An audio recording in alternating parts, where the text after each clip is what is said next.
so far we talked about circular sections with thin wall tubes.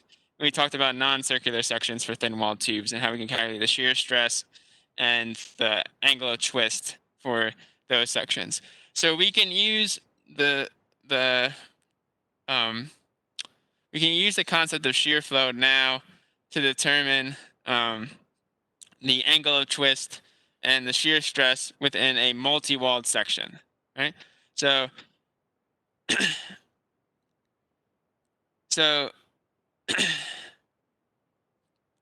so if we have our multi-walled section, we can define a single cell. So each single cell will have its own area, which we can call this the area of a cell AI, right? And then we can define within each cell, it will also have a each cell will have its own individual shear flow. So this is for cell I has a shear flow of QI, and cell J has a shear flow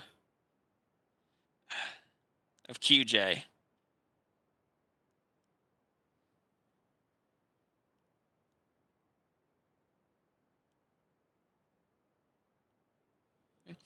So what we want to do is we want to develop a theory to find the shear stress within each of the walls of the cell due to an external torque being applied. Okay. So to determine this, we can say that the total torque applied to the section can be thought of as being the summation of the torque applied within each cell. So we related earlier that the torque within a closed wall section was equal to 2 times Q times the area within that section.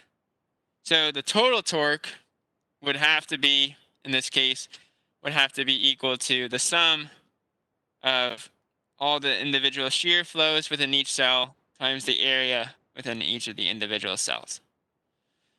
The same thing we can say for the angle. So for the angle, so each cell will also have its own individual angle of twist. Okay, which we can which we can define. Well, actually, all right, sorry. Each won't have its own angle of twist. I should say that every cell within the section, because they are all bound together, has to have the same angle of twist. So because of that,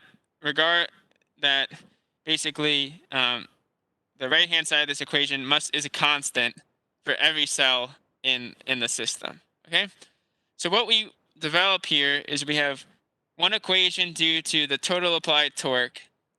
And we have, depending on the amount of cells we will have an equation for every single cell for the angle of twist. So what we end up getting is we end up getting n plus 1 equations for n plus 1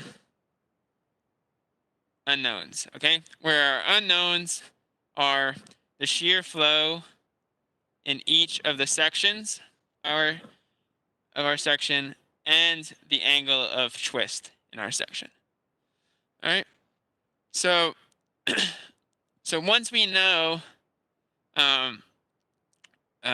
so once all the key terms are, so once we solve the system of equations, we can then determine the shear stress within any wall using the relationship for the shear flow, where the shear stress would be equal to the shear flow in the cell, in the wall, divided by the thickness of the wall. Okay.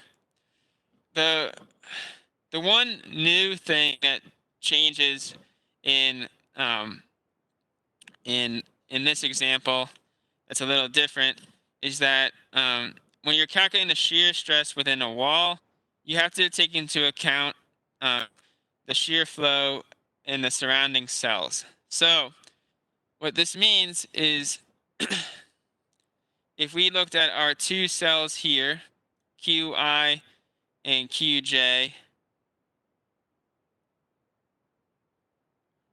or cell I and cell J here, Qi has a shear flow going this way,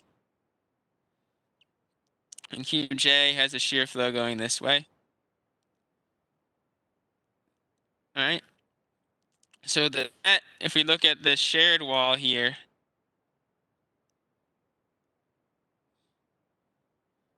the net flow in the shared wall would be equal to Qi minus Qj. Right? Since the arrows of the shear flows are opposing one another. Okay. Right. So we're going to go through a